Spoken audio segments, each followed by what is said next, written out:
વડોદરામાં દારૂના નશામાં ચૂર સિક્યુરિટી ગાર્ડનું હવામાં ફાયરિંગ, લોકોમાં ફફડાટ ફેલાયો। વડોદરા શહેરના દાંડિયા બજાર વિસ્તારમાં ગત મોડી રાત્રિએ દારૂના નશામાં ધૂત એક સિક્યુરિટી ગાર્ડે પોતાની લાયસન્સવાળી બંદૂકમાંથી એકાએક હવામાં ફાયરિંગ કરતા ચકચાર મચી ગઈ હતી। જીએસટી ભવનમાં ફરજ બજાવતા આ ગાર્ડે નવદુર્ગા મંદિર પાસે નશાની હાલતમાં ગોળીબાર કર્યો હતો, જેના કારણે દર્શન કરવા આવેલા શ્રદ્ધાળુઓ અને સ્થાનિકોમાં ફફડાટ વ્યાપી ગયો હતો। આ ઘટનામાં જાગૃત મહિલાએ પોલીસને જાણ કરતા ઉશ્કેરાયેલા ગાર્ડે મહિલા પર પણ હુમલો કરવાનો પ્રયાસ કર્યો હોવાનું જાણવા મળ્યું છે। રાવપુરા પોલીસે ગંભીરતા દાખવી આરોપી નરેન્દ્રસિંહ રાજની ધરપકડ કરી તેની બંદૂક અને જીવતા કારતૂસ જપ્ત કરી પ્રોહિબિશન અને જાહેરનામા ભંગના 2 અલગ અલગ ગુના નોંધી વધુ તપાસ હાથ ધરી છે। નોંધનીય છે કે સિક્યુરિટી ગાર્ડે પોતાના પરવાનાવાળા US 107B એક નાડી હથિયારમાંથી એક રાઉન્ડ બ્લેન્ક કારતૂસ હવામાં ફાયર કર્યો હતો।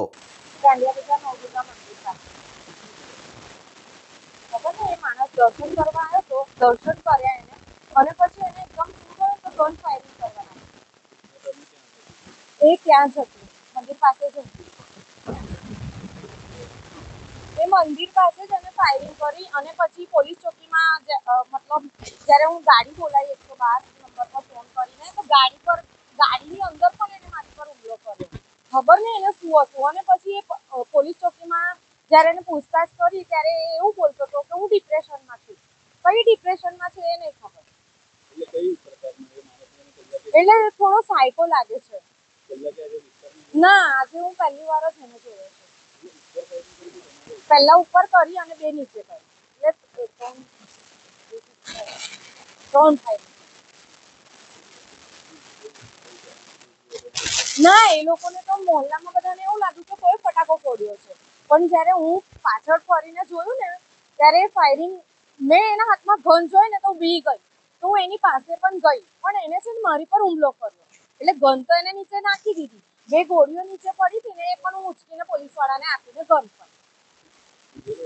હા, બહુ જ પીધેલો, નશામાં બહુ જ હતો એટલે એને આગળ પાછળનું બધું દેખાતું જ નથી। હા, કંઈ મતલબ ફેમિલી માટે કશું બોલતો હતો પણ શું એ નહીં ખબર। ના, આજે પહેલી વાર જ જોયું। પોલીસ ચોકીમાં મેં લખાવા ગઈ તો પોલીસવાળા એવું કહે છે કે અમે લખી લઈશું FIR એમ કીધું। અને પછી એવું કીધું કે તમે પ્રેસમાં મીડિયામાં વાત ના આપતા, કારણ કે કોઈ સરકારી નોકરી કરે છે ત્યાંથી એને ગન મળી હતી। હું તો નહીં ઓળખતી, પણ હમણાં જ્યારે હું ત્યાં FIR લખાવવા માટે બેઠી હતી ત્યારે પણ એ મારી પાસે જ જોતો હતો। એટલે એ પોલીસવાળા PI સાહેબ પણ એવું જ કહેતા હતા કે તમે એવું હોય તો વાત દબાઈ દો।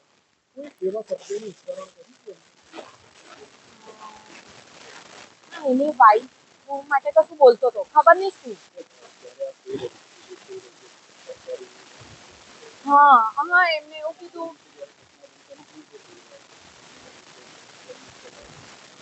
હા, એમને એવું મને પૂછ્યું તો મેં એમને કીધું એ તો મને પણ ખ્યાલ નથી। એ ટાઈમે હું અચાનક જ મારા ઘરે ગઈ હતી। મારા ઘરે પાછળથી મને ફાયરિંગનો એટલે ફટાકા જેવો અવાજ આવ્યો ને તો મેં કીધું શું છે જોઉં, તો હું પાછળ ફરીને જોઉં તો આ ભાઈ ફાયરિંગ કરતા હતા। હું ત્યાં જ હતી।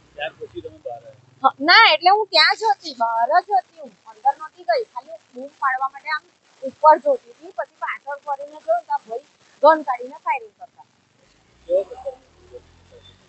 પહેલા ઉપર આમ કરીને એમને ફાયરિંગ કર્યું અને પછી નીચે સામે કર્યું। 2 કે 3 ગોળીઓ નીકળી, એમાંથી 2 ગોળીઓ મેં આપી, એમને 1 નહીં મળી, કારણ કે એમને ઉપર હવામાં કરી હતી ને એટલે એ નહીં ખબર। હા, એ સાયકો છે। મનીષા છે, દાંડિયા બજાર નોકરી કરે।